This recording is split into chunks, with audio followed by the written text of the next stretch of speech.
Jadi begitulah. Cuyan menghela napas dalam hati. Gurunya terluka dan, sebelum pulih sepenuhnya, menyerbu kuil Buddha abadi. Kemudian, ia berhasil menembus pertahanan dalam pertempuran, menjadi lebih kuat di setiap pertarungan. Ia bertarung melawan para kultivator Buddha Liangzu selama 3 tahun, dan pada akhirnya, tidak ada seorang pun di Liangzu yang dapat menyainginya. Setelah mengalami tempat-tempat seperti Gua Buddha yang terpenjara, mengingat karakter gurunya, mampu mengubur kebencian selama ratusan tahun tanpa melepaskannya, tentu saja mustahil baginya untuk menyerah. Sebenarnya, Cuyan belum mempertimbangkan poin pertama. Setelah terjebak di Gua Pencari Buddha, teknik tangan tulang putih Ibel Harimau telah berevolusi dalam pikiran Kong Lao, mencapai puncaknya. Namun, tubuh emas abadinya telah mencapai titik buntu, dan ia tidak dapat menembus pertahanan apapun yang terjadi. Kemudian, setelah mengetahui bahwa Cuyan terjebak di formasi Ibel yang terpenjara, keinginan Kong Lao untuk melarikan diri menjadi semakin kuat. Stimulasi ini memungkinkannya untuk menembus pertahanan. Namun, sebelum Kong Lao mencapai terobosan, Di Feng telah melihat tanda-tandanya dan benar-benar melumpuhkan kultivasi Kong Lao. Awalnya, dia hanya mematahkan tendon, tetapi kali ini dia memutus semua meridian di tubuhnya, menyebabkan Kong Lao berhasil menembus tetapi tidak dapat melepaskan kekuatan sejatinya. Ekspresi aneh terlintas di wajah tetua Kong saat dia berkata lagi, ada satu hal lagi. Dulu, bahkan jika aku dikelilingi oleh mereka, aku bisa melarikan diri. Tanpa diduga, mereka memiliki harta karun semu. Justru dengan inilah kedua hantu tua, Di Feng dan Di Qian, mampu menekanku. Begitu, Cu Yan tiba-tiba mengerti. Tidak heran gurunya ditangkap. Kuncinya ada di sini. Dia beruntung dia telah menyia-nyiakan kesempatan terakhirnya untuk menggunakan harta karun semu untuk menyegel Ibel Agung. Jika tidak, bahkan jika dia telah menembus ke tahap jiwa baru lahir, dia pasti tidak akan mampu melawan Di Feng dan Di Qian ketika mereka bersama-sama mengaktifkan harta karun semu. Cuyan, apakah kau ingin bertarung lagi? Tetua Kong menatap Cuyan dengan penuh arti. Guru, saya mengerti maksud Anda. Saya pasti tidak akan mengabaikan teknik kultivasi tubuh dan pasti akan membawa kultivasi ganda tubuh dan jiwa ke puncaknya. Cuyan memahami maksud Tetua Kong. Dia hanya khawatir bahwa dia terlalu fokus pada kultivasi jiwa dan menyia-nyiakan bakatnya. Saya sangat senang Anda memahami maksud saya. Apa rencana Anda selanjutnya? Tetua Kong menghela napas lega dan bertanya. Saya telah mengasingkan diri selama setahun. Meskipun saya telah menembus ke tahap jiwa baru lahir, alam saya masih belum stabil, harta spiritual saya belum dimurnikan lagi, dan saya belum sepenuhnya menguasai inti dari 3 rahasia surgawi. Saya akan mengambil kesempatan ini untuk membereskan semuanya. Setelah setahun, saya akan pergi ke Yongsu. Guru, saya mempercayakan pernikahan saya kepada Anda. Kata Cuyan sambil tersenyum. Menyebutkan pernikahan, dia tidak bisa tidak mengingat wajah dingin Ruo Siwen yang berubah lembut dan menggemaskan ketika melihatnya. Pernikahan sudah pasti, Guru. Sebagai gurumu, aku juga ayahmu. Pernikahanmu tentu saja berada di tanganku. Namun, ada hal penting lain untukmu. Setahun dari sekarang, akan tiba saatnya Hakim Prefektur atas diangkat. Aku memperkirakan ambisimu tidak akan berhenti di 4 prefektur tengah. Ini adalah kesempatanmu. Kata Tetua Kong dengan ekspresi serius setelah tersenyum. Hakim Prefektur atas. Apa itu? Tanya Cuyan, agak bingung. Energi spiritual di 3 negara bagian atas beberapa kali, bahkan puluhan kali, lebih padat daripada di 4 negara bagian tengah. 3 negara bagian atas dipenuhi kultivator tidak ada manusia biasa yang tersisa. Bahkan seorang pengemis biasa dari negara bagian Ying, yang berada di peringkat ketiga dan tidak pernah berkultivasi, akan memiliki tingkat kultivasi seorang kultivator pemurnian Qi. Kata Tetua Kong lagi, sebenarnya, Tetua Kong tidak terlalu menyukai 3 negara bagian atas karena bagi kultivator tubuh, dimanapun sama saja, karena mereka tidak perlu menyerap energi spiritual. Seorang pengemis biasa dengan tingkat kultivasi kultivator pemurnian Qi. Itu berlebihan. Cuyan menghela napas dalam hati, tetapi setelah dipikirkan, itu masuk akal. Jika energi spiritual dalam suatu keadaan mencapai tingkat tertentu, bahkan manusia biasa yang tidak berkultivasi pun akan secara otomatis menyerap energi spiritual dan memasuki tahap pemurnian Qi. Begitulah adanya. Itulah mengapa 3 tingkat atas adalah impian banyak kultivator dari 4 tingkat menengah dan 5 tingkat bawah. Semua orang ingin masuk ke 3 tingkat atas, tetapi ambang batas untuk masuk sangat tinggi. Pertama, Anda harus menjadi kultivator dari 4 tingkat menengah. Kultivator dari 5 tingkat bawah harus terlebih dahulu memasuki 4 tingkat menengah dan menjadi kultivator di sana. Jika tidak, mereka tidak memenuhi syarat untuk langsung memasuki 3 tingkat atas. Selain itu, Anda harus menjadi kultivator tahap jiwa baru lahir. Itulah ambang batasnya. Mereka dari 4 tingkat menengah yang bukan kultivator tahap jiwa baru lahir tidak diizinkan untuk memasuki 3 tingkat atas. Tetua Kong menjelaskan dengan hati-hati lagi. Tahap Naschen Soul, dan itu baru ambang batasnya. Itu terlalu berlebihan. Chu Yan agak terkejut kali ini. Bakat mengerikan macam apa yang ada di 3 tingkat atas. Tetua Kong berkata lagi, itu wajar. Meskipun energi spiritual di 3 tingkat atas melimpah, pengendalian populasi tetap diperlukan. Jika kultivator di tahap pemurnian Qi, pembentukan fondasi, dan inti emas dari 5 tingkat menengah dan bawah dapat dengan bebas memasuki 3 tingkat atas, apa yang akan terjadi pada kultivator asli di bawah tahap inti emas di 3 tingkat atas? Energi spiritual yang melimpah bukanlah sesuatu yang tak terbatas. Guru, saya mengerti. Karena adanya tahap kesengsaraan ilahi, di 3 tingkat atas, tahap jiwa baru lahir mirip dengan tahap inti emas di 4 tingkat menengah, tulang punggung kekuatan. Ketika seorang kultivator tahap jiwa baru lahir memasuki 3 tingkat atas, itu seperti 3 tingkat atas langsung mengambil produk, jadi itu hanya akan meningkatkan kekuatan mereka, bukan menjadi beban. Apakah itu yang Anda maksud? Chu Yan berpikir sejenak dan berkata, itulah idenya, tetapi bukan berarti kultivator yang mencapai tahap jiwa baru lahir memenuhi syarat untuk memasuki 3 negara bagian atas. Setiap 50 tahun, negara Ying, yang berada di peringkat ketiga di antara 3 negara bagian atas, akan mengeluarkan token negara bagian atas kepada negara Yong, yang berada di peringkat pertama di antara 4 negara bagian tengah. Negara Yong akan mengadakan pertempuran kualifikasi, dan kultivator tahap jiwa baru lahir dari 4 negara bagian tengah yang ingin memasuki 3 negara bagian atas akan datang untuk berpartisipasi dalam proses seleksi. Hanya sedikit yang akan mampu mendapatkan token negara bagian atas. Hanya dengan token negara bagian atas mereka dapat memasuki negara Ying.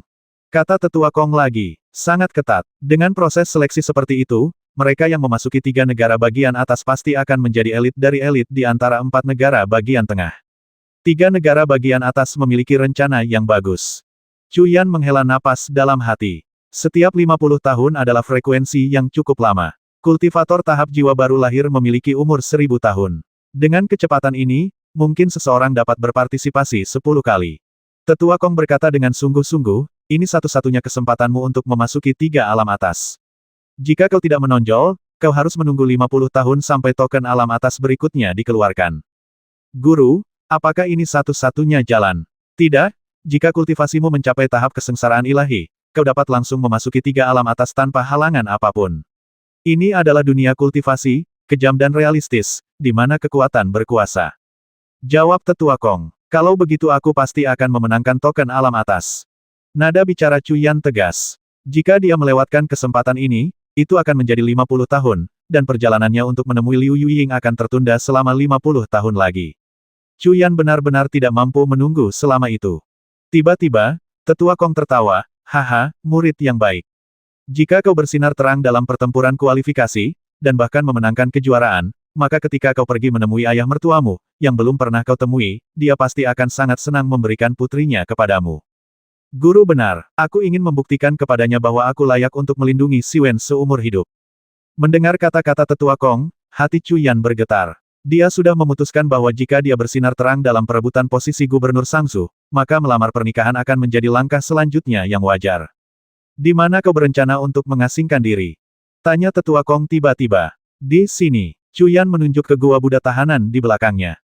Keesokan harinya, Chu Yan bertemu dengan Yi Ling, dengan kehadiran Tetua Kong. Chu Yan langsung memberikan esensi jiwa Yi Ling kepada Tetua Kong, jadi tidak perlu khawatir Yi Ling akan melakukan tipu daya. Sebenarnya, Yi Ling sangat gembira saat ini. Untuk pertama kalinya, dia merasa seolah-olah dia mengendalikan seluruh Liangsu.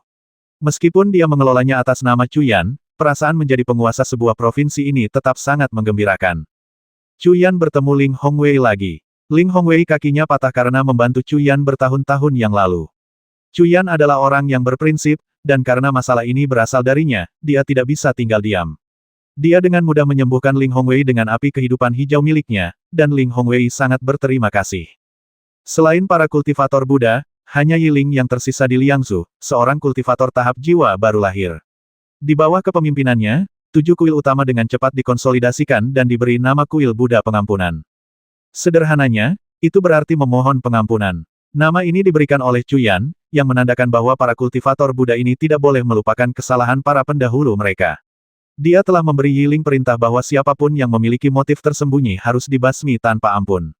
Jiwa dan esensi Yiling diambil, membuatnya sangat setia. Sekte tubuh surgawi didirikan di Liangzhu, gerbang gunungnya adalah bekas kuil Buddha abadi.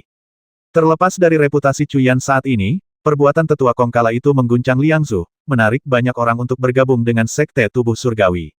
Namun, proses seleksinya sangat ketat. Setelah seleksi cermat tetua Kong, 100 orang terpilih.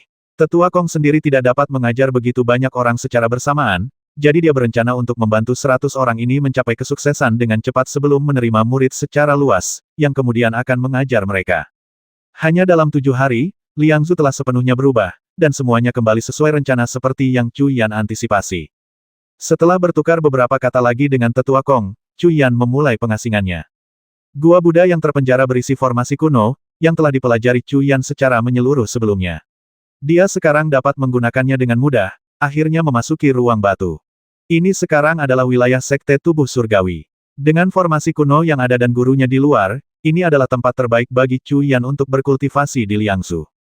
Pengasingannya dimulai. Pertama, Cuyan mengeluarkan harta karunnya tongkat pembasmi abadi, panji 1000 ibel, pedang 5 elemen, dan pedang pemutus langit biru.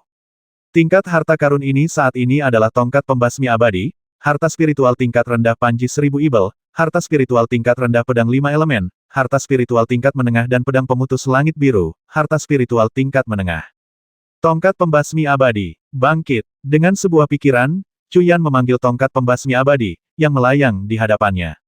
Tongkat ini, selain kuali roh, adalah harta pertama Cuyan, telah bersamanya selama lebih dari 30 tahun, dan sekarang beresonansi sempurna dengan kehendaknya.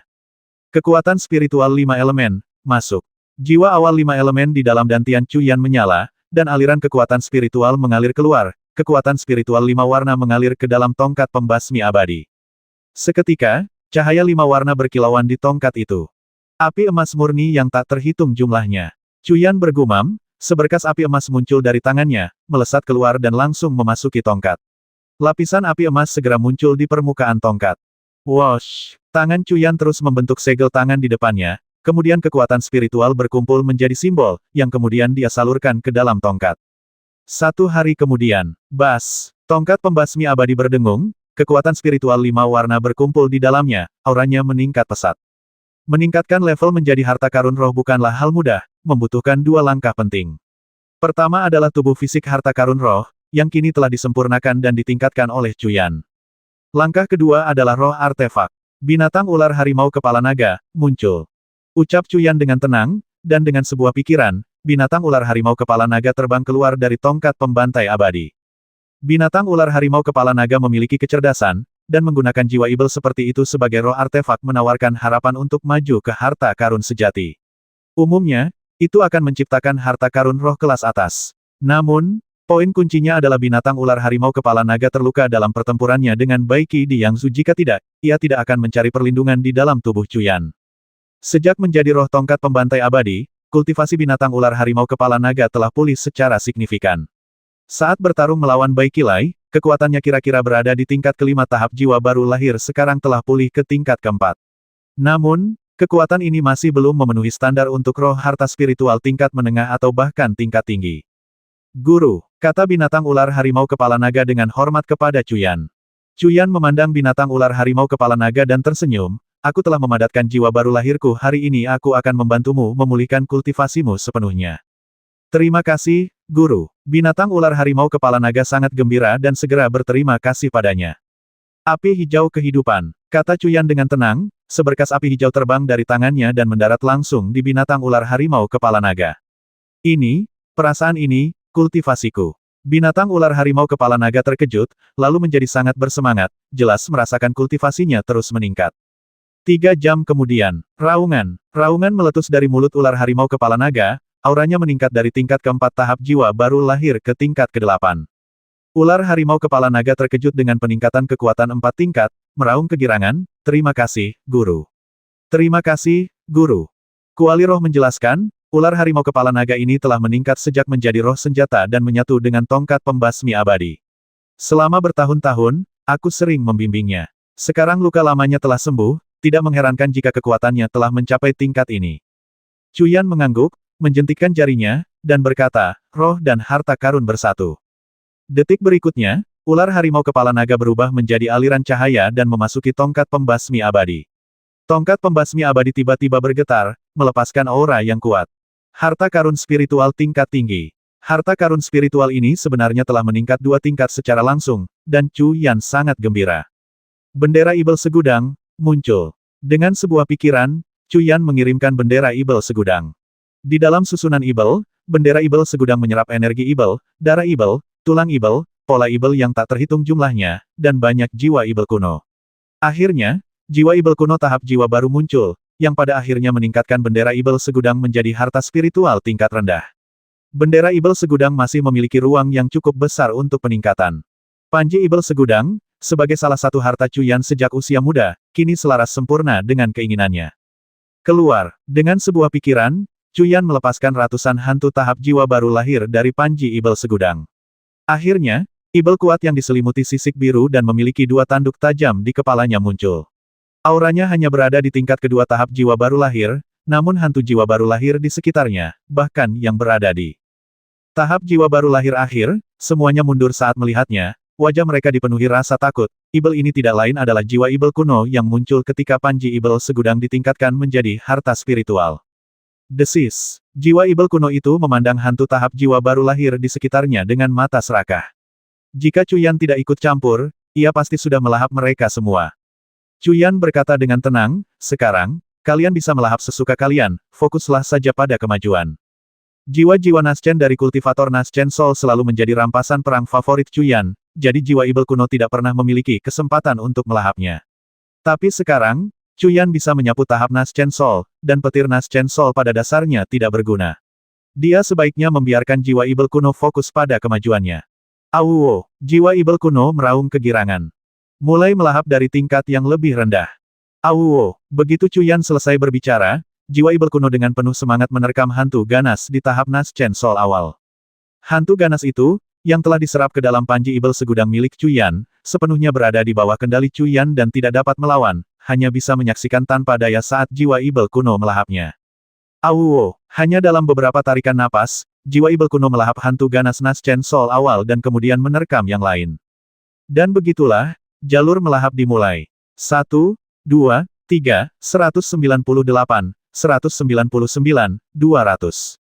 Setelah melahap 200 hantu pendendam tahap jiwa baru lahir, jiwa Ibel kuno itu mengeluarkan sendawa puas. Chu Yan tahu bahwa pada titik ini, jiwa Ibel kuno telah mencapai batasnya melahap lebih lanjut tidak akan meningkatkan kekuatannya dan bahkan mungkin menyebabkannya meledak. Sekitar 100 hantu pendendam tahap jiwa baru lahir yang tersisa hampir semuanya berada di tahap jiwa baru lahir pertengahan, bahkan beberapa di tahap jiwa baru lahir akhir.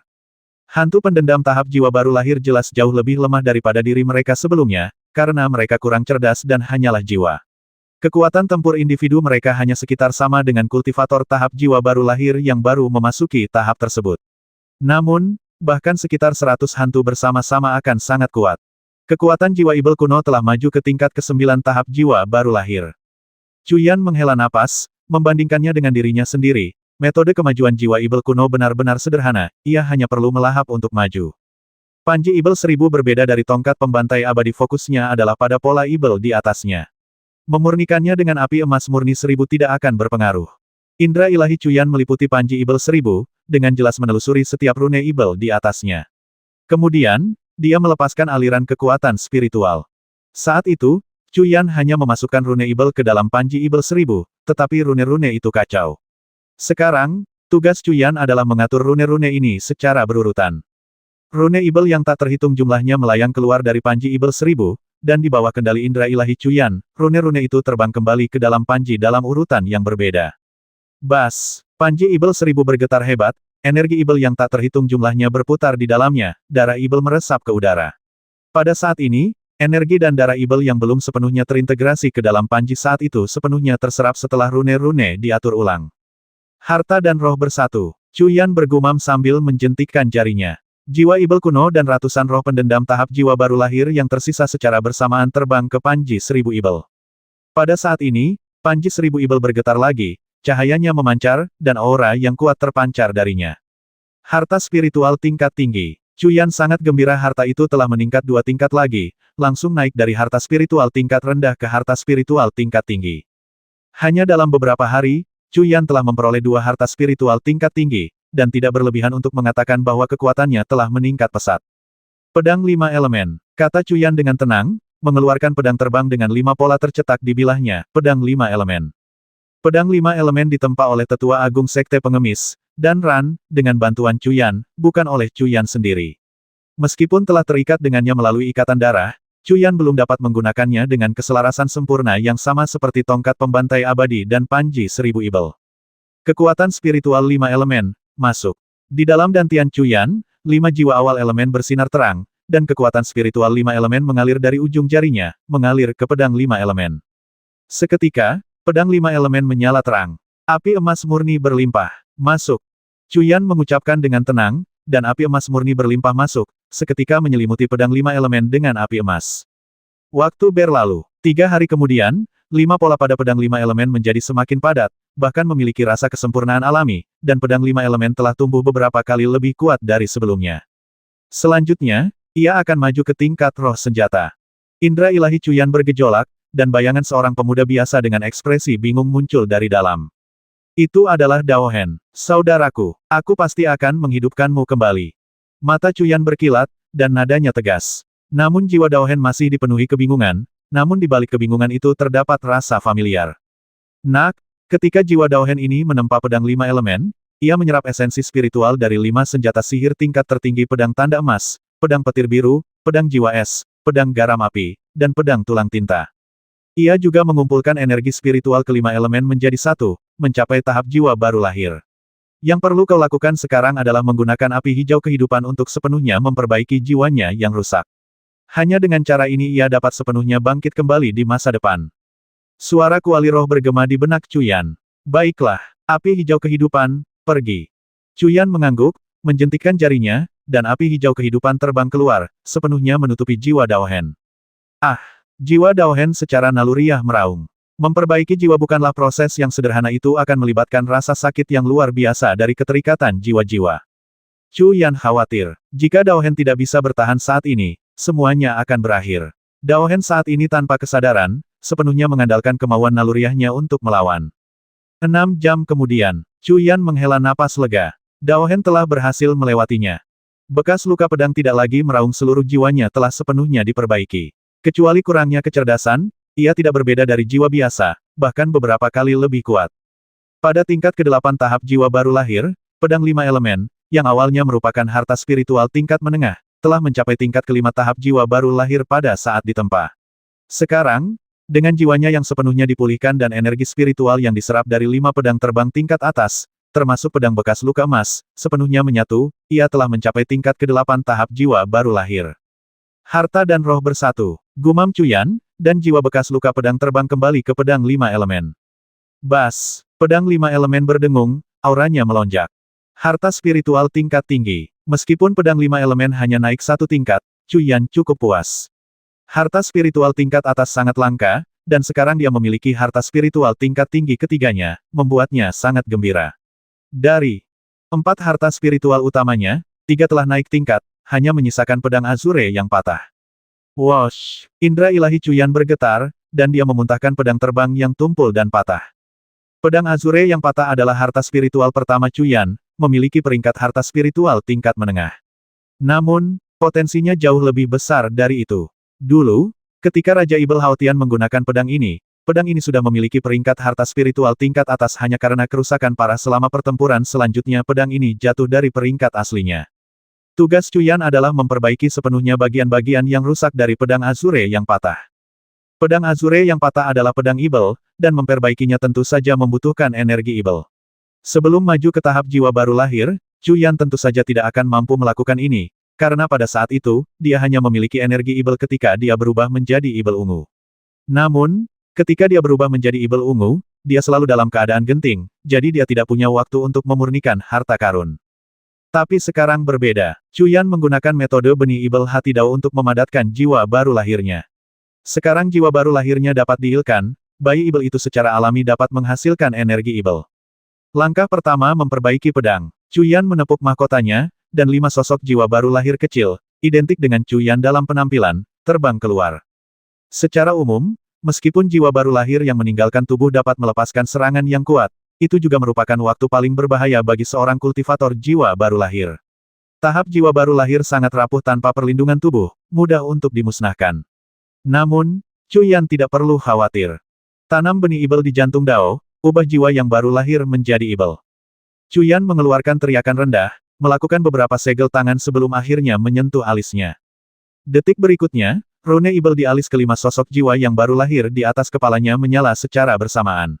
Rune-rune ini kemudian menyebar dari alisnya, langsung menutupi seluruh tubuh sosok jiwa yang baru lahir tersebut. Akhirnya, kelima jiwa yang baru lahir itu sepenuhnya tertutupi oleh rune ibel, dengan gumpalan energi ibel berputar di sekitar mereka. Energi ibel 5 elemen, masuk. Cuyan menjentikkan jarinya, dan masing-masing dari kelima sosok jiwa yang baru lahir yang telah dirasuki ibel itu memuntahkan seberkas energi ibel yang melesat ke arah pedang Azure yang patah yang melayang di depannya. Bas, setelah menyerap energi ibel 5 elemen, pedang Azure yang patah mulai bergetar hebat, bilahnya yang rusak terlihat diperbaiki. Sekitar setengah jam kemudian, setelah diberi energi ibel 5 elemen, pedang abu-abu kusam itu telah sepenuhnya berubah menjadi pedang kuno hitam pekat, berkilauan dengan puluhan rune ibel ungu. Pedang itu sekarang telah diperbaiki sepenuhnya dan tanpa masalah. Tanpa ragu, indera ilahi Cuyan tergerak, dan hantu raksasa tanpa kepala terbang keluar dari pedang Azure yang patah. Ini adalah jiwa sisa Hao Tian, yang kemudian dimurnikan oleh Lao Bai, kecerdasannya dilucuti, dan menyatu dengan roh pedang Azure yang patah itu sendiri. Tetapi pada dasarnya, jiwa ini masih belum lengkap, dan yang perlu dilakukan Cuyan adalah melengkapinya. Api hijau menyala-nyala keluar dari ujung jarinya, mendarat di roh senjata, Hao Tian. 7 hari kemudian, boom, hantu raksasa tanpa kepala itu bergetar hebat, auranya meningkat beberapa kali lipat. Jiwa sisa itu telah diperbaiki. Harta dan roh bersatu. Gumam Cuyan, dan hantu raksasa tanpa kepala itu memasuki pedang Azure yang patah. Boom, energi ibel melonjak di pedang Azure yang patah, dan aura yang sangat kuat meletus. Merasakan aura yang belum pernah terjadi sebelumnya ini, Cuyan sangat gembira. Harta spiritual tingkat atas. Cuyan tidak menyangka bahwa dia benar-benar dapat memperbaiki pedang Azure yang patah menjadi harta spiritual tingkat atas. Sekarang, dengan memiliki 3 harta spiritual tingkat tinggi dan 1 harta spiritual tingkat tertinggi, Cuyan dapat langsung membasmi Di Qian jika dia menghadapinya sekarang, dan melawan Di Feng, dia dapat menjamin bahwa waktu yang dibutuhkan untuk mengalahkannya akan dipersingkat beberapa kali lipat. Dengan keempat harta spiritualnya telah meningkat, Cuyan berada dalam suasana hati yang sangat baik. Cincin tulang Azure dan kunci besi meteorit keduanya adalah harta spiritual kuno, tanpa roh artefak dan mengikuti jalur tunggal. Lebih jauh lagi, tingkatan harta spiritual kuno sepenuhnya didasarkan pada kekuatan kultivator itu sendiri. Semakin kuat kekuatan spiritual kultivator, semakin besar kekuatan harta spiritual kuno yang dapat diperkuat. Dengan kata lain, perbedaan antara bagaimana Cuyan mengaktifkan kedua harta ini sekarang dan ketika dia berada di tahap inti emas seperti siang dan malam. Oleh karena itu, kedua harta ini tidak dapat ditingkatkan untuk saat ini. Jika ditingkatkan, mereka akan menjadi harta sejati kuno. Cuyan memeriksa hartanya. Mutiara penolak air adalah harta karun yang sangat berguna bagi Cuyan ketika ia berada di tahap inti emas. Tidak hanya dapat melepaskan butiran penolak air untuk meningkatkan pertahanan, tetapi juga membuat berjalan di air menjadi sangat nyaman. Namun, itu hanyalah senjata sihir. Sekarang Cuyan adalah kultivator jiwa baru, menghadapi kultivator jiwa baru yang kuat, perisai air pertahanan yang dilepaskan oleh mutiara penolak air tingkat senjata sihir agak tidak berguna. Terlebih lagi, dengan kekuatan Cuyan saat ini, berjalan di air cukup mudah, jadi mutiara penolak air benar-benar agak tidak berguna. Bagaimana aku bisa meningkatkannya? Cuyan merenung. Kecuali ditingkatkan menjadi harta karun spiritual, mutiara penolak air akan kurang berguna baginya. Tapi seberapa mudahkah meningkatkan harta karun spiritual? Yang terpenting adalah roh artefak, yang sangat sulit diperoleh. Secara umum, ada 2 sumber untuk roh dari harta spiritual. Pertama, roh yang dihasilkan oleh harta itu sendiri. Kedua, jiwa kultivator Naschen Soul yang diresapi ke dalamnya. Mengingat kualitas mutiara penolak air, yang pertama praktis tidak mungkin. Adapun yang kedua, Cuyan memang memiliki cukup banyak roh pendendam tahap Naschen Soul, tetapi kekuatan mereka setelah menyatu dengan mutiara penolak air pasti akan agak lemah. Nak, kenapa kau tidak mencoba menjadikannya harta spiritual kuno? Kuali roh tiba-tiba mengingatkannya. Benar, kenapa aku tidak memikirkan itu? Mata Cuyan berbinar. Dia bisa memurnikannya menjadi harta spiritual kuno hanya dengan satu metode, sehingga menghilangkan kebu dewa akan roh. Namun, kualitas mutiara penolak airmu cukup terbatas. Memurnikannya menjadi harta spiritual kuno akan sulit. Mungkin itu akan memungkinkan jika kau menambahkan harta lain ke dalam proses pemurnian. Kuali roh kemudian menghela napas. Harta karun lain. Harta karun apa lagi yang kumiliki yang bisa digabungkan dengan mutiara penolak air untuk pemurnian? Menggunakan harta karun spiritual jelas tidak mungkin. Harta karun spiritualku saat ini memiliki kekuatan yang berbeda, dan menambahkannya ke mutiara penolak air akan sangat tidak sesuai. Jadi, harta karun sihir apa lagi yang kumiliki?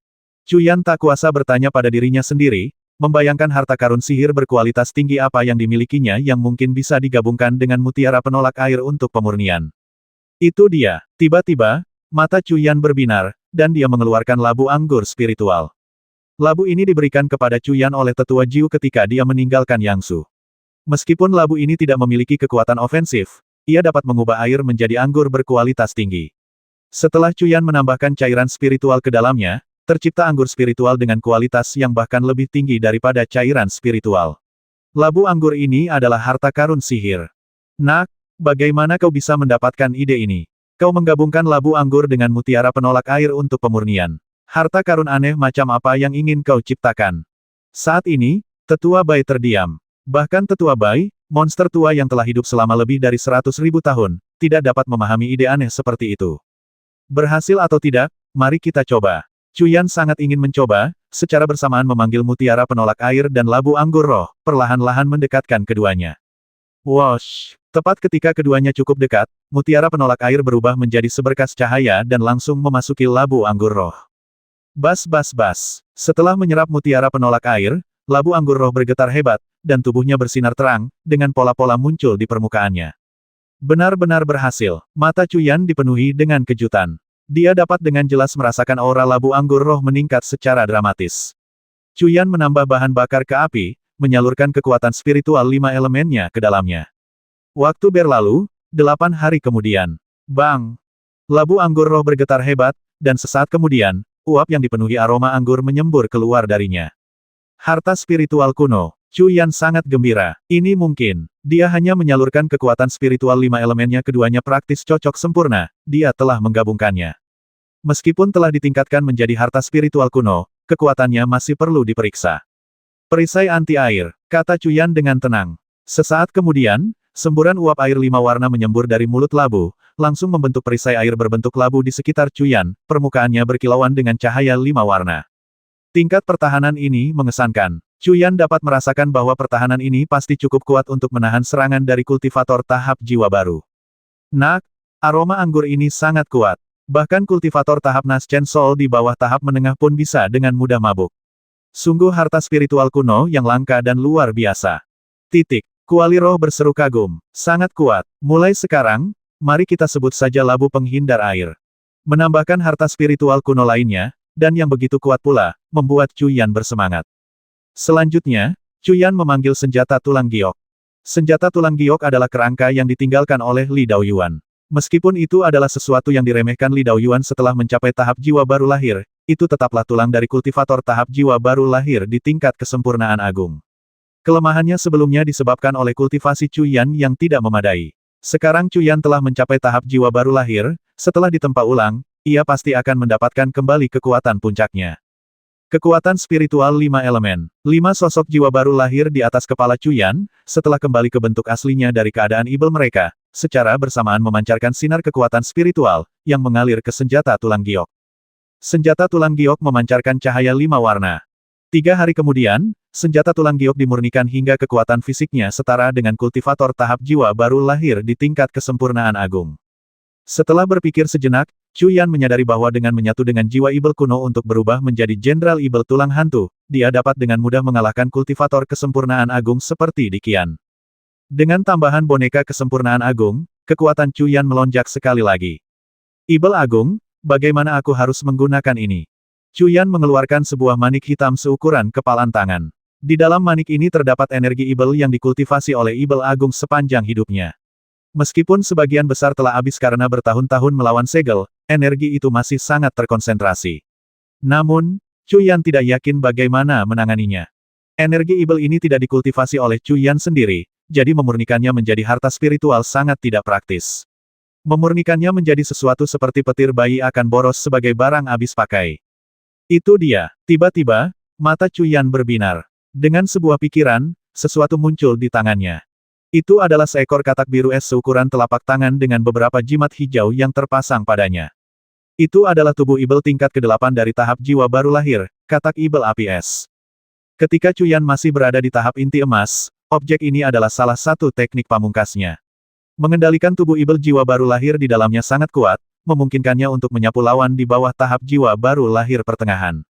Namun, sekarang kekuatan Cuyan sudah cukup untuk menyapu tahap jiwa baru lahir, kecuali mereka yang berada di tahap kesempurnaan agung yang membutuhkan beberapa manipulasi, dia hampir dapat membasmi sebagian besar secara instan.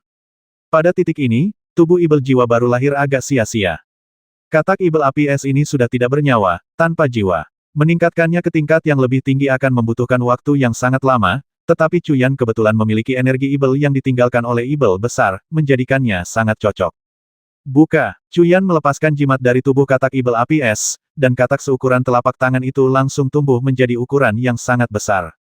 Cuyan menjentikkan jarinya, menyuntikkan energi spiritual untuk menghentikan pertumbuhannya lebih lanjut. Bentuk pamungkas katak ibel api es setinggi 100 meter, yang tidak dapat ditampung oleh ruang batu ini. Cuyan menutupi bola ibel dengan indera ilahinya dan melemparkannya langsung ke mulut katak ibel api es, di mana bola itu memasuki dantian katak tersebut. Segel, Cuyan menggunakan jimat Cian untuk menyegel mata, telinga, mulut, dan hidung katak ibel api es. Menyegel ketujuh lubang tersebut mencegah kebocoran dan pemborosan energi ibel. Wosh! Kemudian, Cuyan mengeluarkan panji ibel 1000 dan mengibarkannya terus-menerus. Serangkaian pola ibel terbang keluar, membentuk susunan pola ibel di sekitar katak ibel api es. Ini untuk mencegah katak ibel api es mengamuk dan menyebabkan kerusakan pada ruang batu. Buka, dengan sebuah pikiran, seberkas pikiran ilahi bergerak pada bola ibel di dantian katak ibel api es.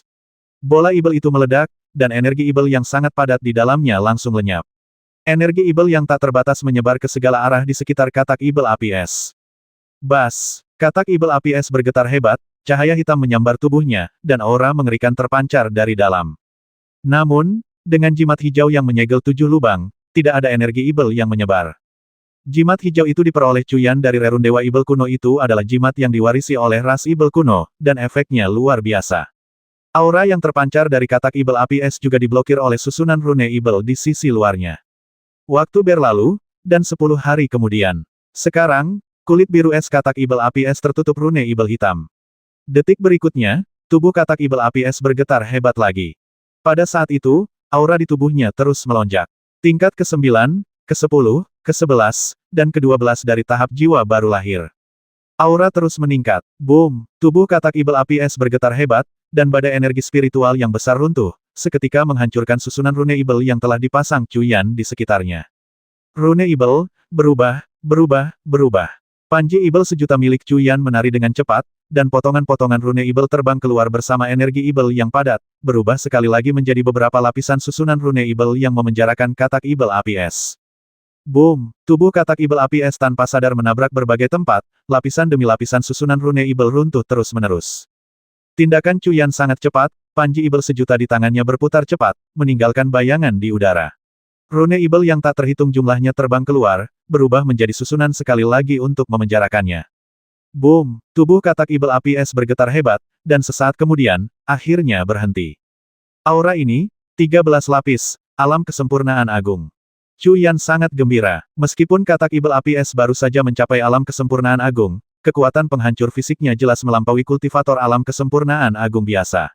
Kultivator alam kesempurnaan agung biasa pasti akan terluka parah oleh tubuh ibelnya yang kuat. Kumpulkan. Cuyan menerima jimat hijau itu. Pada saat ini, katak ibel api es benar-benar pantas disebut katak ibel, tubuhnya dipenuhi energi ibel, matanya hitam pekat. Wosh! Di bawah kendali indera ilahi Cuyan, katak ibel api es menyemburkan api. Api ini bukan lagi biru es, tetapi biru tua, membawa energi ibel yang padat. Saat api biru tua itu menghantam tanah, seluruh area langsung tertutup es biru tua. Kekuatan penghancur yang mengerikan, seru Cuyan dalam hati. Dengan tubuh ibel jiwa baru lahir ini di tangannya, itu seperti menambahkan sayap pada seekor harimau. Jika dia memasuki tubuh ibel jiwa baru lahir selama pertempuran kelompok, dia benar-benar bisa menimbulkan malapetaka. Memikirkan hal ini, Cuyan melakukan beberapa segel tangan, dan beberapa jimat hijau sekali lagi menempel pada tubuh katak ibel api es.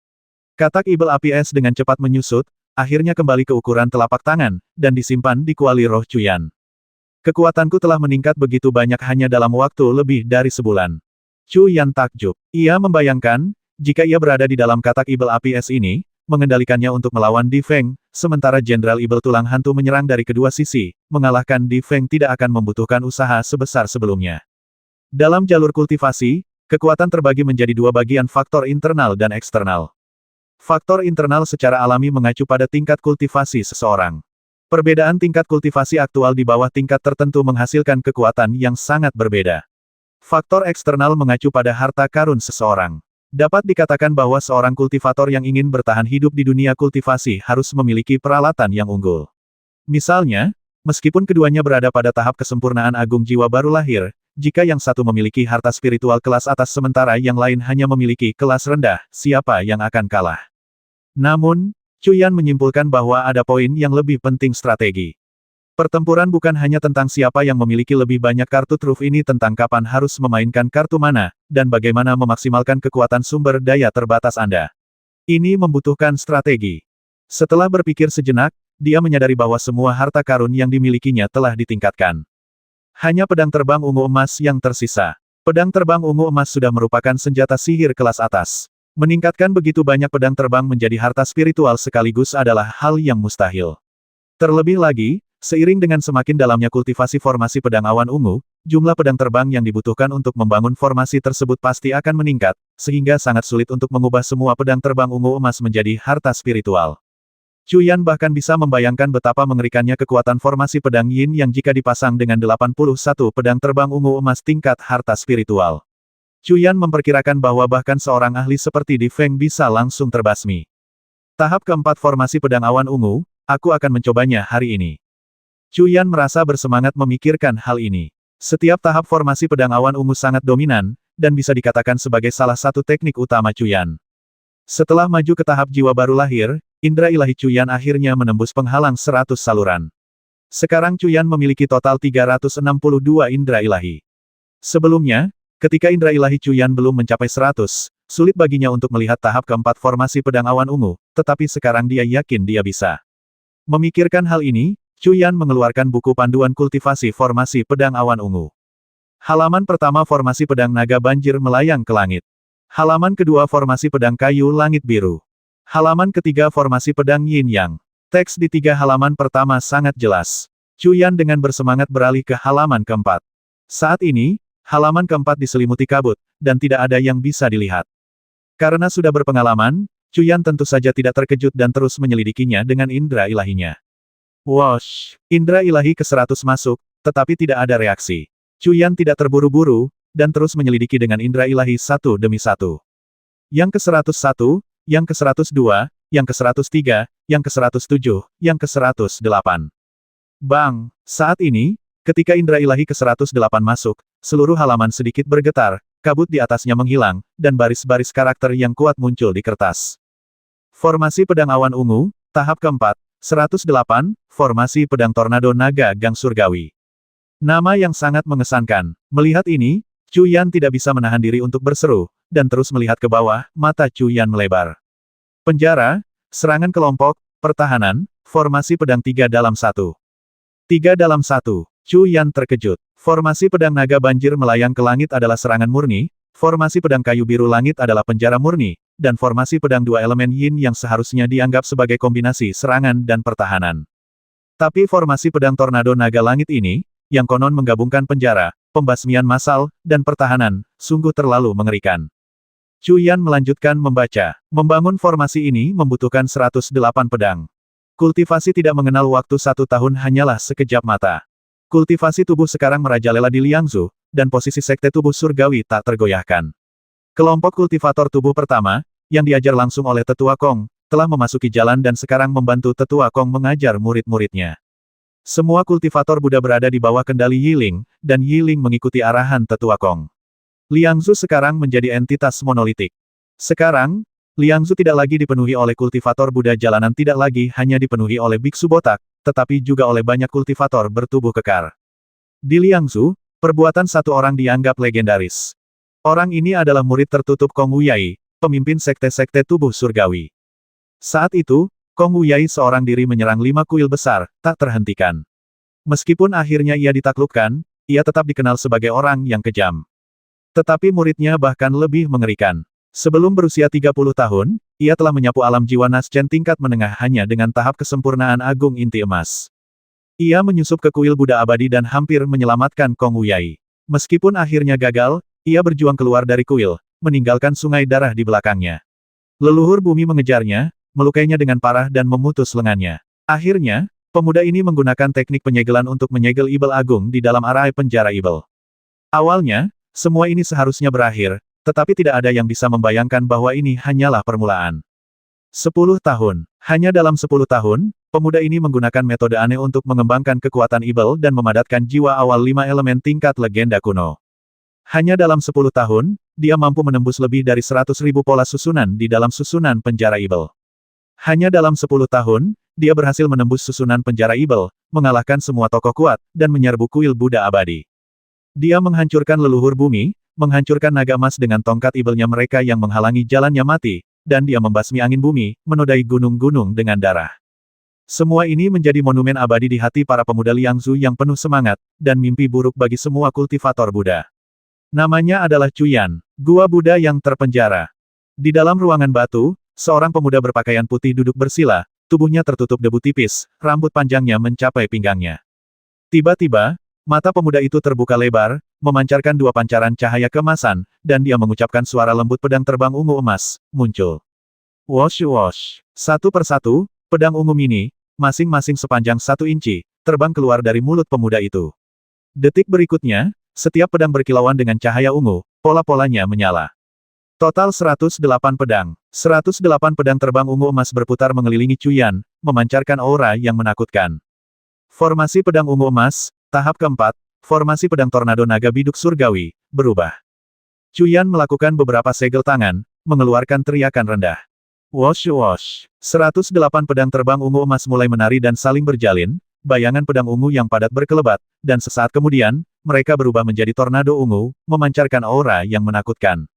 Aku telah menguasai formasi pedang tornado surgawi ini, kata Cuyan sambil tersenyum. Dalam setahun, dia telah menguasai formasi pedang tersebut. Semakin banyak dia berlatih, semakin dahsyat kekuatannya yang dia rasakan.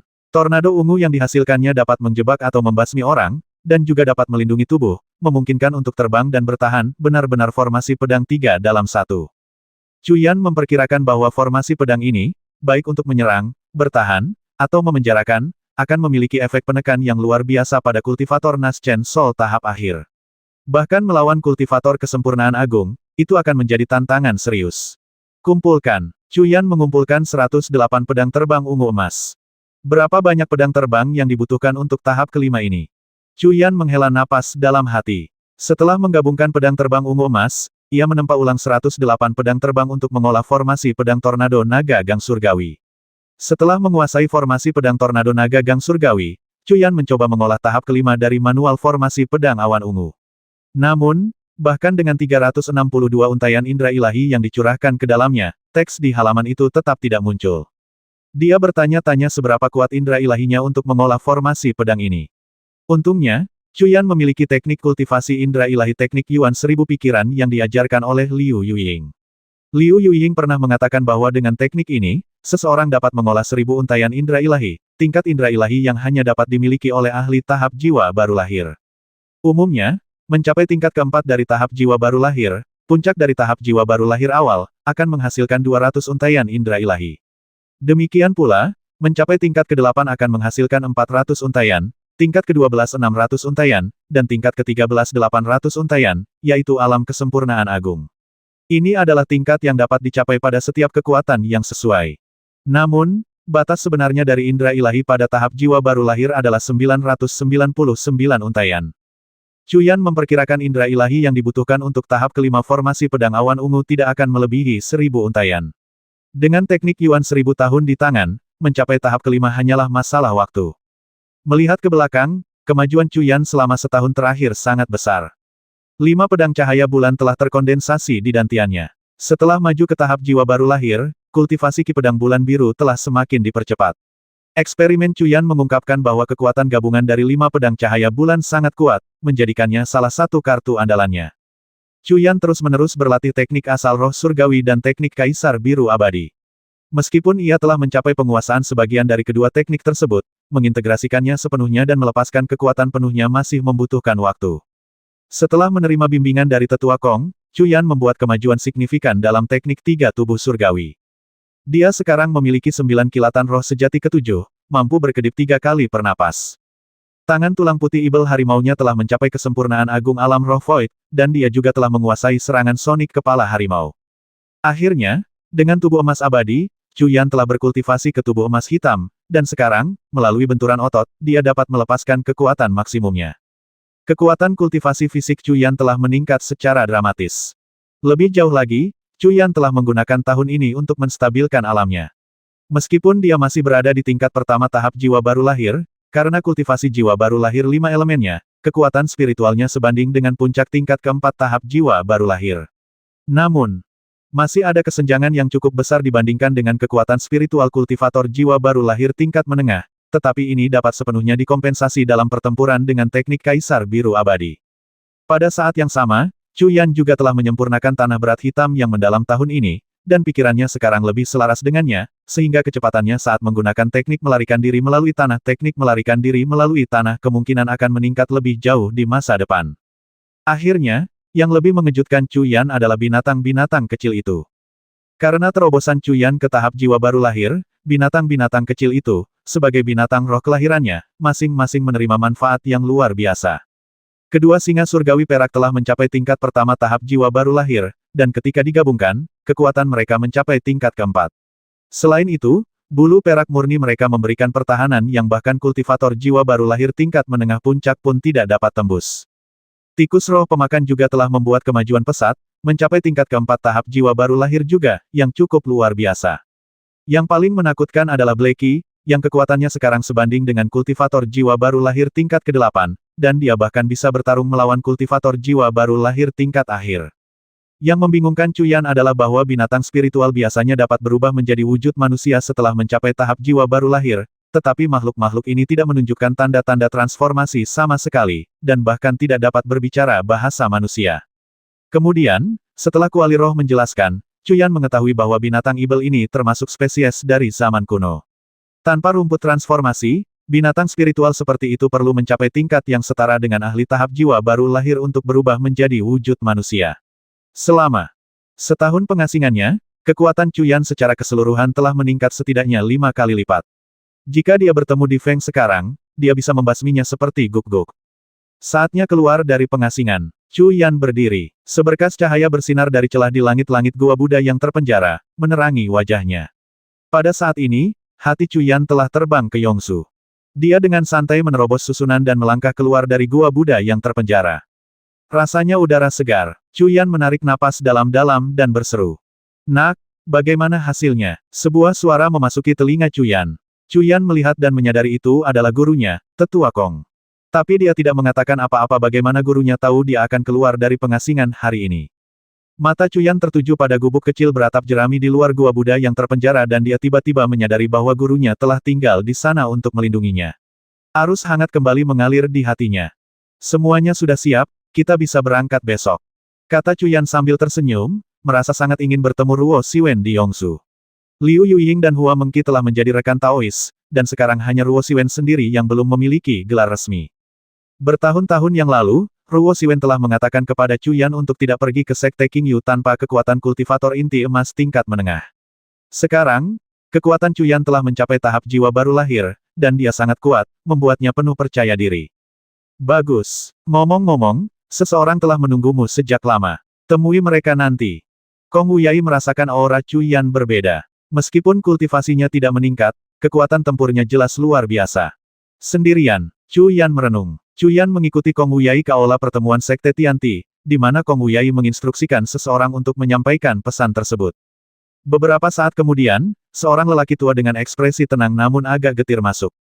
Melihat Chuyan, ia langsung berkata, "Saya dan Ran, Tetua Ketujuh Sekte Pengemis, menyampaikan salam hormat kepada Tuan Muda Sekte." Tuan Muda Sekte, Chuyan berpikir dalam hati, ini pasti pengaturan lain dari gurunya. Chuyan menatap Tetua Ketujuh dengan penuh arti. Ini adalah orang yang sama yang telah membantunya menempa pedang 5 elemen dan bahkan ingin menjadikannya murid, tetapi kemudian memutuskan hubungan dengannya karena status kultivator tubuhnya. Apa yang dia lakukan di sini hari ini? Melihat ekspresi rumit tetua ketujuh, Cuyan berkata, bicaralah dengan bebas. Tetua ketujuh tampak sedikit malu dan berkata, Tuan Muda Sekte, apa yang terjadi saat itu di luar kendali saya. Mohon maafkan saya. Tetua ketujuh, tidak perlu berkata lebih banyak. Saya mengerti apa yang terjadi saat itu, dan pedang bertanda juga dibuat oleh Anda, jadi saya mengerti. Kata Cuyan. Kali ini, Cuyan tidak menyebut dirinya sebagai junior. Di dunia kultivasi, senioritas ditentukan oleh kekuatan. Cuyan dan tetua ketujuh sama-sama berada di tahap jiwa baru lahir, dan Cuyan mampu menyapu bersih tahap jiwa baru lahir, jadi tidak perlu formalitas. Terima kasih, Tuan Muda Sekte. Mulai sekarang, jika Anda membutuhkan berita dari Liangzu, katakan saja. Kata tetua ketujuh segera. Setelah Cuyan membasmi Di Feng saat itu, tetua ketujuh merasa gelisah. Dengan kekuatan Cuyan, menghancurkan sekte pengemis akan semudah menjentikkan jari. Saat itu, dia takut mendapat masalah dan memutuskan hubungan dengan Cuyan, yang telah menciptakan kesan tidak menyenangkan. Terlebih lagi, insiden ini mengungkapkan bahwa Cuyan bukanlah seorang suci.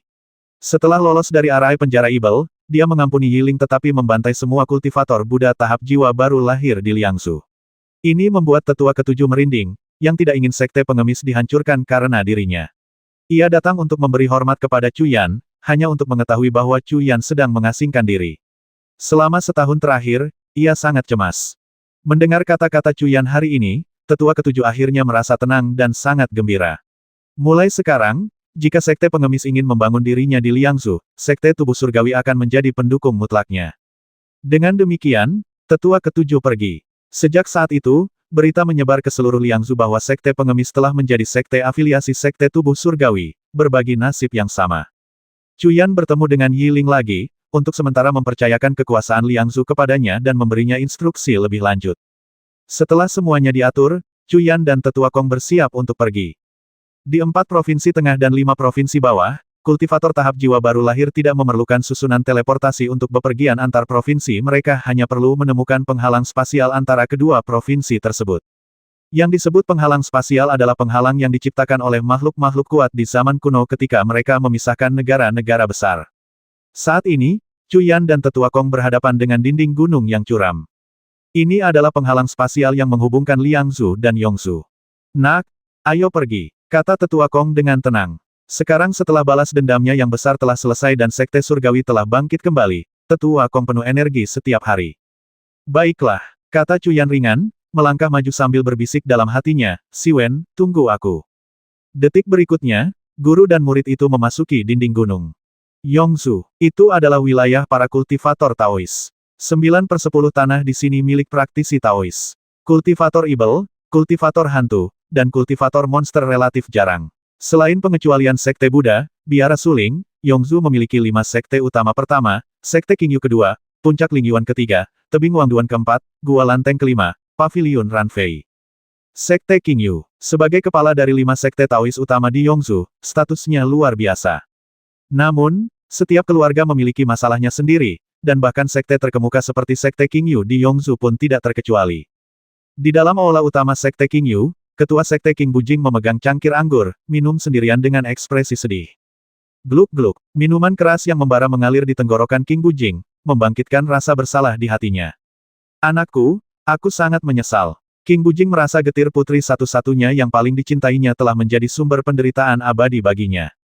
20 tahun yang lalu, dia berpikir bahwa kekuatannya yang telah meningkat pesat akhirnya akan memungkinkannya untuk menebus kehidupan bahagia yang telah diberikan putrinya kepadanya, jadi dia membawanya dari Yizu ke sisinya. Namun, tanpa diduga, keadaan menjadi seperti ini. Bujing, sudah larut, sebaiknya kau istirahat lebih awal. Tiba-tiba, seorang wanita cantik dengan tubuh agak berisi, mengenakan pakaian mewah, mendekat. Namun, alisnya yang halus dan bibirnya yang tipis menunjukkan ketegasan. Dia tampak khawatir, tetapi sedikit rasa kesal terpancar di matanya. Wanita ini adalah rekan kultivasi King Bujing, Wang Xi, yang kekuatannya berada di tingkat ke-12 tahap Nas Chen Sol, menjadikannya salah satu ahli top di Yongzu. Tidurlah sendiri, aku tidak mengantuk. Secercah rasa jijik terlintas di mata King Bujing, tetapi dia tetap berpura-pura acuh tak acuh saat berbicara. Bagaimana aku bisa tidur sendirian jika suamiku tidak tidur? Tangan Wang yang lembut menyentuh pakaiannya, memperlihatkan sebagian kulitnya yang seputih salju. Kata-katanya penuh gairah, dan dia duduk di pangkuan King Bujing dengan ekspresi menggoda. Pada saat yang sama, dia mengangkat dagu King Bujing dengan satu tangan, membuat wajah pria yang agak keriput itu terlihat sepenuhnya olehnya. Aku benar-benar tidak mengantuk, kau pergi dan istirahatlah. Dengan wanita secantik itu dalam pelukannya, King Bujing tidak menunjukkan kegembiraan. Sebaliknya, rasa jijik di matanya semakin dalam, dan dia berkata lagi dengan acuh tak acuh. Selama lebih dari 20 tahun, kau bahkan tidak pernah melirikku. Apa? Kau pikir aku, Wang Yue, lebih rendah dari si rubah kecil yang plin-plan itu? Tamparan. Wajah Wang Xi dipenuhi kebencian saat dia berbicara, tetapi sebelum dia selesai, sebuah tamparan keras mendarat di wajahnya. Kekuatan tamparan itu begitu besar sehingga Wang Xi terlempar dari kaki King Bujing, jatuh terhempas keras ke tanah. Jika kau berani mengucapkan kata-kata buruk lagi tentang Fei Er, baik di depanku atau di belakangku, aku akan membasmimu. Mata King Bujing dipenuhi kebencian yang mengamuk saat dia berbicara dengan kejam kepada Wang Xi, yang duduk terkulai di tanah dengan darah menetes dari mulutnya. Fei Er adalah luka abadi di hatinya wanita yang baik dan cantik seperti itu telah kehilangan nyawa mudanya karena dia. Kau berani memukulku, hanya karena perempuan licik yang plin-plan. Wang Xi berdiri, menunjuk hidung King Bujing dan meraung. Pukul aku lagi jika kau berani. Jika kau tidak menginginkan posisimu sebagai pemimpin sekte, jika kau tidak peduli dengan nyawa putrimu yang berharga, maka pukul aku. Pukul aku keras, ayo. Wang Xi meraung di depan wajahnya sendiri seperti wanita cerewet di jalanan.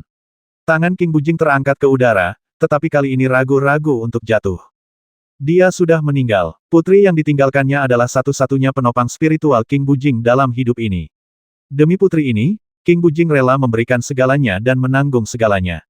Wang mencibir dengan angkuh, ada apa? Di mana kesombonganmu tadi? King Bujing, jangan lupakan posisimu. Bagaimana kau bisa mendapatkan posisi sebagai pemimpin sekte? Tanpa aku, kau bukan apa-apa. Aku bisa menjadikanmu pemimpin sekte, atau aku bisa membuatmu lumpuh. Dan anak haram yang kau miliki dengan si rubah betina itu, aku bisa mencabik-cabiknya dengan jentikan jariku. Wang Yue, jangan memprovokasiku. Aku tidak lagi peduli dengan posisi pemimpin sekte ini. Jika kau menyentuh sehelai rambut pun di kepala Wen Er, aku akan membasmimu. Pada saat ini, kata-kata King Bujing sangat dingin. Wanita di depannya, wanita yang pernah ia kira akan menjadi pasangan hidupnya, kini membuatnya merasa jijik setiap kali melihatnya. Basmi aku. Aku sangat takut. King Bujing, kau butuh ratusan tahun untuk melampaui ayahku. Dan sebelum itu, jika kau ingin putri kesayanganmu aman, jangan cemberut setiap hari. Aku bisa membasmi si rubah kecil yang telah menyihirmu, dan aku juga bisa membasmi si orang menyebalkan kecil itu. Kata Wang Xi dingin. Dia sangat mencintai pria di depannya, hingga hampir gila. Namun, cintanya obsesif dan ekstrim. Segala sesuatu tentang prianya harus berada di bawah kendalinya. Jika pria itu melawan keinginannya, dia akan melakukan hal gila apapun. Yue, apa yang terjadi saat itu sudah berlalu. Fei Er mati di tanganmu. Mengapa kau tidak bisa mengampuni anakku satu-satunya? King Bujing merasa bimbang, tetapi dia tidak punya pilihan selain menundukkan kepalanya, suaranya memohon. Anakku satu-satunya, aku tahu kau membenciku karena tidak bisa punya anak, kan? Lalu kenapa? Semua yang kau miliki diberikan olehku. 2 tahun tanpa tidur bersamaku. Malam ini, layani aku dengan baik, atau kau tidak akan melihat putri kesayanganmu besok. Suara Wang Yue penuh ancaman. Melihat wajah King Bujing berkedut jijik, Wang Yue mencibir lagi. King Bujing, ingat tempatmu.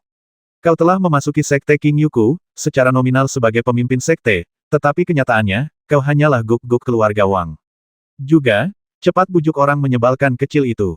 Aku memberinya 1 bulan terakhir. Setelah persidangan Sangsu, jika dia masih belum menikahi Fang Yuan, maka aku akan membasminya dengan tanganku sendiri.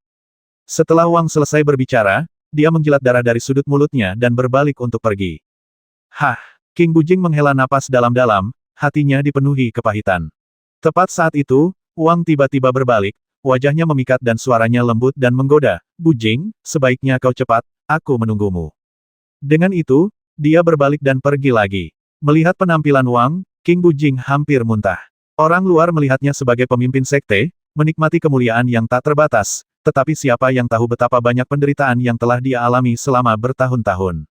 Fei Er, putriku, aku sangat menyesal. King Bujing tak kuasa menahan diri untuk menghela napas lagi, mengingat peristiwa tahun-tahun sebelumnya, rasa bersalah yang mendalam menyebar ke seluruh tubuhnya.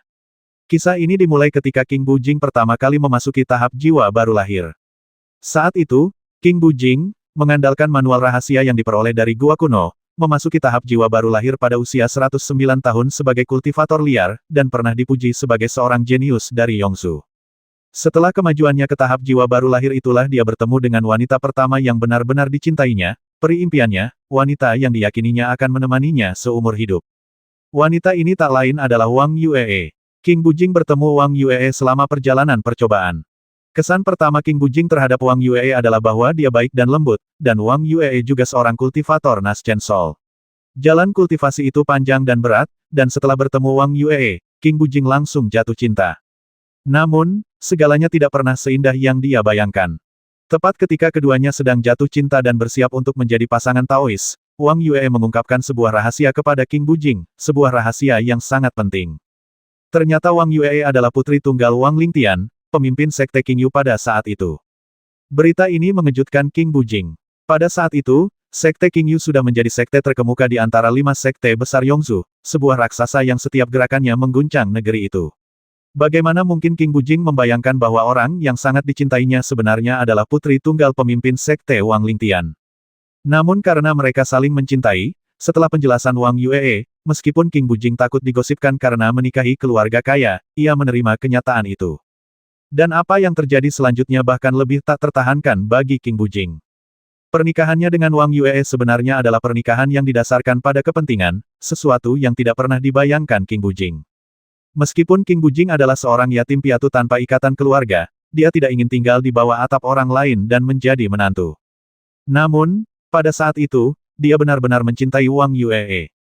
Menurut Wang Yuee, ayahnya hanya memiliki satu anak perempuan, dan perempuan tidak dapat mewarisi posisi pemimpin sekte. Oleh karena itu, pasangan kultivasi Wang Yuee harus menikah dengan anggota sekte Qingyu dan mewarisi posisi pemimpin sekte. Faktanya, ini adalah impian banyak kultivator pria di Yongzu yang lain pasti akan berjuang mati-matian untuk mendapatkannya. Namun, King Bujing berbeda. King Bujing adalah seorang jenius, dan di masa jayanya, dia ingin membangun kerajaannya sendiri, jadi dia tentu tidak ingin mencapai tujuan besarnya dengan cara ini. Namun, perasaannya terhadap Wang Yuee sudah terlalu dalam. Atas bujukannya, dia mempertimbangkannya. Meskipun menikah dengan keluarga itu bukanlah hal yang disukai, cinta Wang Yuee kepadanya sangat dalam. Posisi pemimpin sekte, terutama pemimpin sekte nomor 1 di Yongzu, siapa yang tidak menginginkannya? Wang Yuee bertekad untuk memberikannya kepadanya itulah cinta. Sulit untuk menolak kebaikan seorang wanita cantik. Jadi, setelah banyak pertimbangan, King Bujing setuju. King Bujing, si jenius dari Yongzu, dan Wang Yuee, putri pemimpin sekte Qingyu, jatuh cinta dan menjadi pasangan, sebuah kisah indah pada saat itu. Namun, kebahagiaan mereka berumur pendek. Setelah menjadi pemimpin sekte Qingyu, King Bujing merasa ada yang tidak beres. Dia pada dasarnya hanyalah boneka. Dia menangani masalah-masalah sepele, tetapi untuk masalah-masalah penting, dia harus berkonsultasi dengan ayah mertuanya, mantan pemimpin sekte Wang Lingtian. Ini tidak dapat diterima baginya. Seharusnya dia tidak menjadi pemimpin sekte sama sekali, apa gunanya menjadi pemimpin jika dia diperlakukan seperti ini. Karena Wang Yuee, dia tidak banyak bicara, fokus pada kultivasinya dan tidak menangani masalah-masalah kecil. Namun, masalah muncul dengan Wang Yuee. Sejak pertemuan awal mereka, tuntutan Wang Yuee untuk kultivasi ganda meningkat, terkadang bahkan membuat King Bujing kewalahan. King Bujing menjadi curiga. Wang Yuee telah mengatakan kepadanya bahwa dia masih perawan. Bagaimana mungkin seorang perawan menuntut begitu banyak?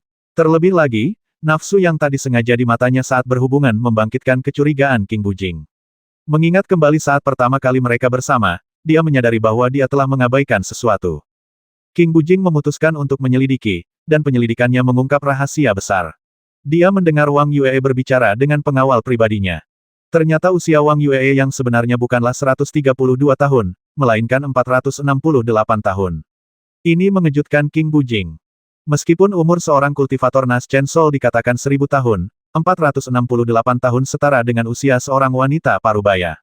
Wang Yuee telah menipu King Bujing. Namun, bagi para kultivator, usia tidak terlalu penting ketika hubungan romantis mereka mencapai titik tertentu. Hal ini saja tidak cukup untuk membuat King Bujing begitu jijik padanya. Yang benar-benar membuatnya jijik adalah bahwa dia mengkultivasi teknik cabul dan jahat. Teknik ini didasarkan pada kultivasi ganda, menyerap energi spiritual dari pasangan kultivasi seseorang untuk memperkuat diri sendiri. Ini menjelaskan kepada King Bujing mengapa dia selalu merasa lelah setelah berhubungan intim, dan mengapa tingkat kultivasinya menurun. Awalnya dia mengira itu masalahnya sendiri, tetapi sekarang dia tahu alasan sebenarnya. Yang lebih mengejutkan King Bujing adalah bahwa Wang Yue sebelumnya telah bersama banyak pria. Dia tidak hanya menguras dan membasmi banyak pria kuat di tahap inti emas, tetapi dia juga telah bersama banyak pria di tahap jiwa baru lahir.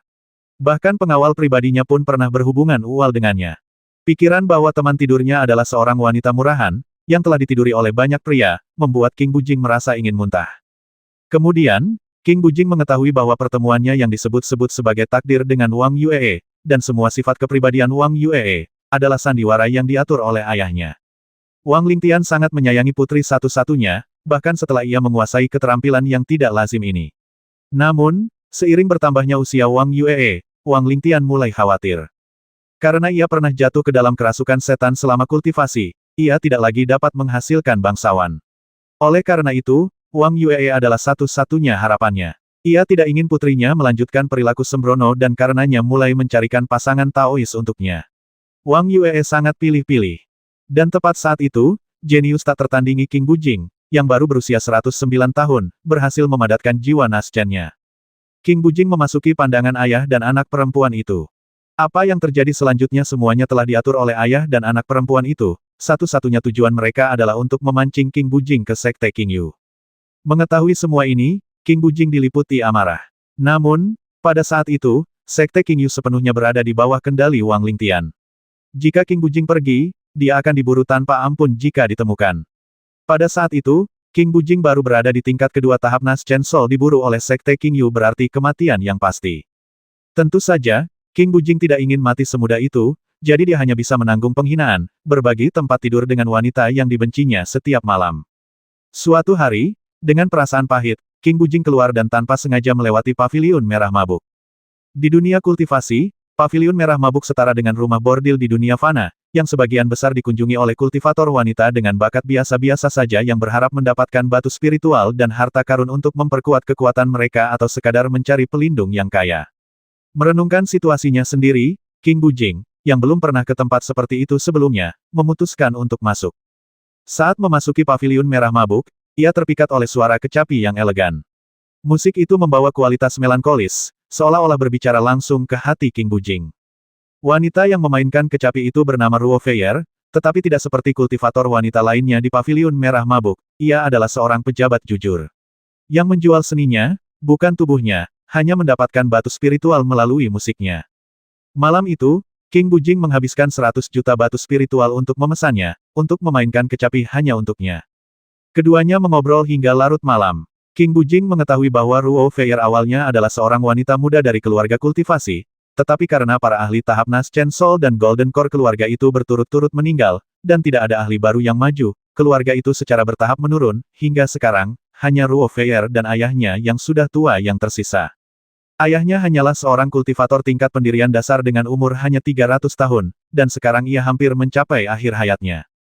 Ruo Feier tidak ingin ayahnya meninggal dan meninggalkannya sendirian di dunia, jadi ia ingin mendapatkan batu spiritual untuk membeli obat spiritual agar dapat memperpanjang hidup ayahnya.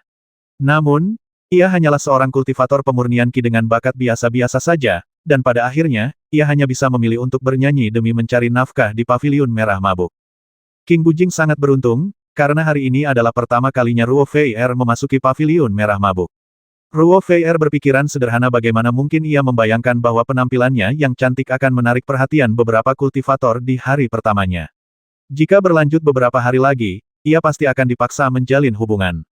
Pada saat itu, Ruo Feier yang berkemauan keras mungkin hanya memiliki pilihan kematian. Untungnya, ia bertemu King Bujing, yang menghabiskan 100 juta batu spiritual untuk memesannya, hanya untuk berbicara dengannya dan mendengarkannya memainkan kecapi. Ruo Feier tersentuh oleh kata-kata King Bujing, terpikat oleh pesonanya, dan bersyukur karena telah menyelamatkan ayahnya.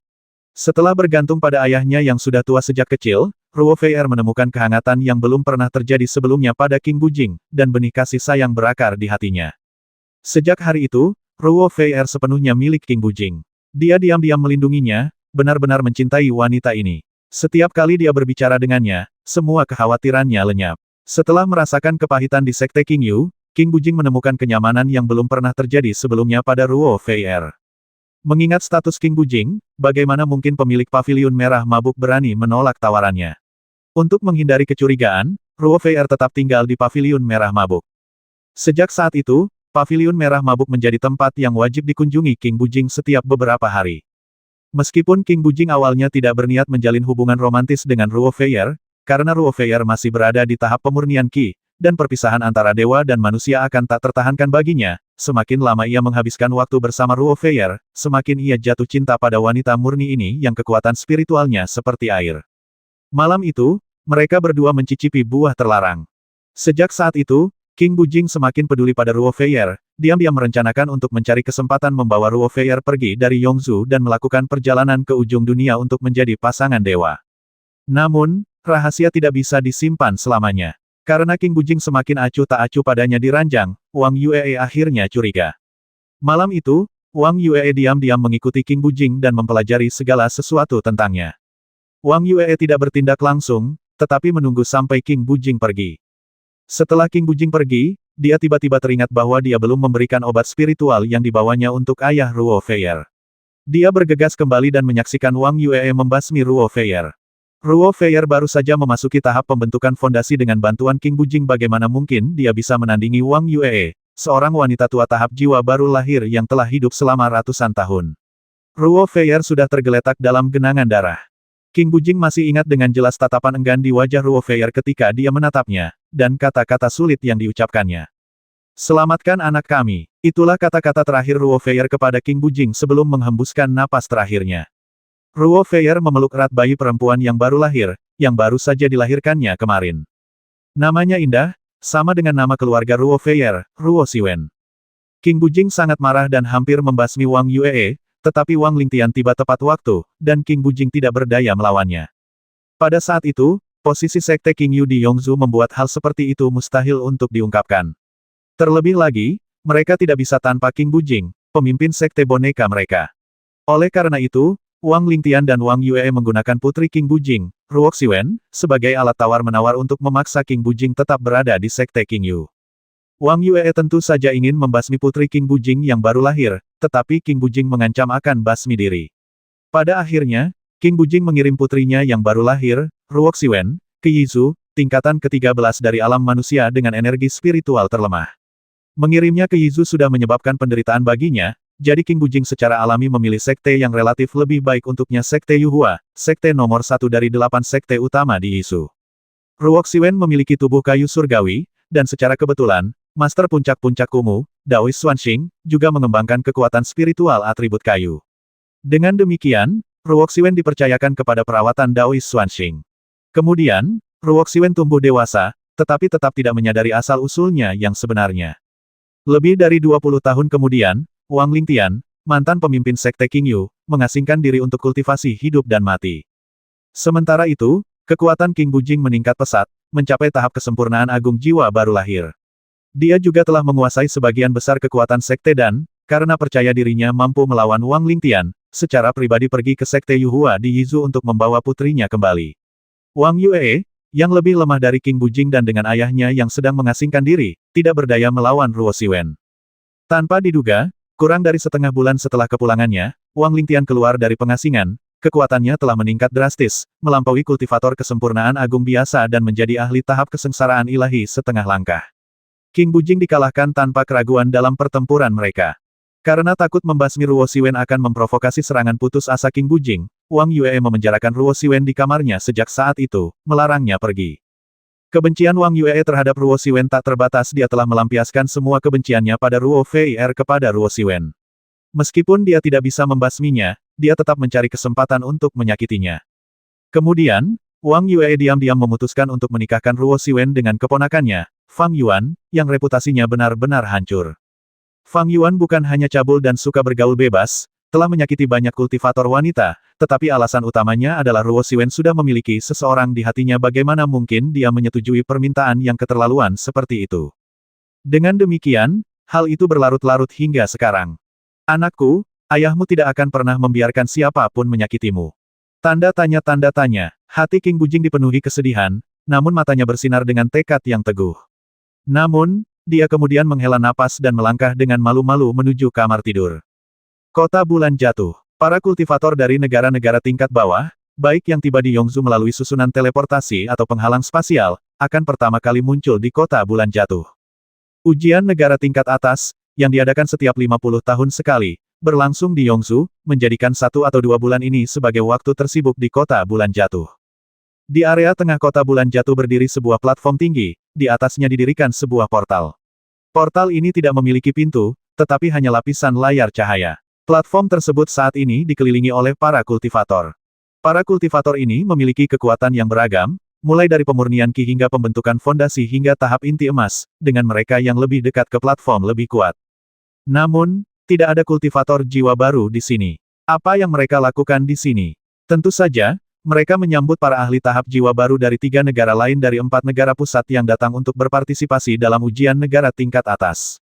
Para kultivator ini terdiri dari kultivator independen tanpa sekte atau afiliasi, serta kultivator dari sekte kecil dan keluarga yang kekurangan kultivator tahap jiwa baru.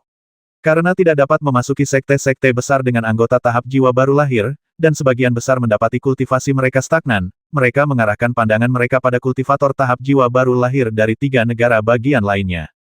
Kultivator tahap jiwa baru lahir adalah tokoh yang dihormati di mata mereka. Setiap kesempatan yang diberikan kepada mereka oleh kultivator tahap jiwa baru lahir manapun akan cukup untuk menghidupi mereka seumur hidup. Banyak dari kultivator tahap jiwa baru lahir dari negara bagian lain ini memasuki Yongzhou untuk pertama kalinya, tidak familiar dengan daerah dan penduduknya. Dalam situasi ini, seorang pemandu yang berpengetahuan sangat penting, sehingga memberikan kesempatan bagi kultivator tingkat rendah ini. Praktik ini telah berlangsung dan hampir menjadi kebiasaan, dengan kepemimpinan Yongzhou tidak ikut campur. Apakah menurutmu ada kultivator tahap jiwa baru lahir yang akan datang hari ini? Mungkin, hanya 3 yang telah datang sejauh ini. Dari negara bagian mana mereka berasal? Idealnya, dari negara bagian Liang. Para senior Buddha itu adalah biksu dan pasti akan murah hati. Jika kita bisa mendapatkan harta spiritual, itu akan menjadi kemenangan besar. Jangan terlalu berharap. Apa kau pikir kultivator Buddha hanya tentang welas asih? Kau bercanda. Tapi ngomong-ngomong, tidak ada kultivator negara Liang yang datang dalam beberapa hari terakhir. Kali ini, mungkin benar-benar kultivator Buddha dari negara Liang. Banyak kultivator tingkat rendah di sekitar berdiskusi di antara mereka sendiri, terutama kultivator inti emas. Mereka berada di sisi terdalam, kuat, berpengalaman, dan memiliki keuntungan terbesar. Kekuatan Zhao San hanya berada di tingkat keempat tahap pembentukan fondasi, namun dia telah terjebak di tingkat ini selama 50 tahun. Dia hanya memiliki 1 tahun lagi sebelum umurnya habis. Ini adalah satu-satunya kesempatannya. Jika dia bisa mendapatkan bimbingan dari kultivator jiwa baru dan menerima beberapa obat spiritual untuk memperpanjang umurnya, maka dia masih memiliki kesempatan. Dia tahu itu akan sulit, ramuan yang dapat memperpanjang umur sangat mahal, dan bahkan kultivator jiwa baru pun tidak akan memberikannya begitu saja. Tetapi karena keadaan telah sampai pada titik ini, dia tidak punya pilihan selain mengambil risiko. Kekuatan Zhao San lemah, dan dia terhimpit di tengah kerumunan, sangat tidak mencolok. Zhao San, kau berani datang ke sini dengan penampilan seperti ini. Senior Naschen Sol mana yang menyukai pria yang tampak seperti hantu gantung? Sebuah suara mengejek terdengar di telinga Zhao San. Zhao San segera mengenali suara itu. Melihat ke arah suara itu, dia melihat Hei Biao mencibir. Pria ini memiliki dendam yang cukup besar terhadap Zhao San, tetapi Hei Biao telah memasuki tahap pembentukan fondasi menengah, seorang kultivator pembentukan fondasi tingkat 5. Jika dia tidak memperkirakan bahwa umur Zhao San hampir berakhir dan memaksanya untuk menghancurkan diri sendiri saat ini akan berbahaya, dia pasti sudah membasmi Zhao San. 790.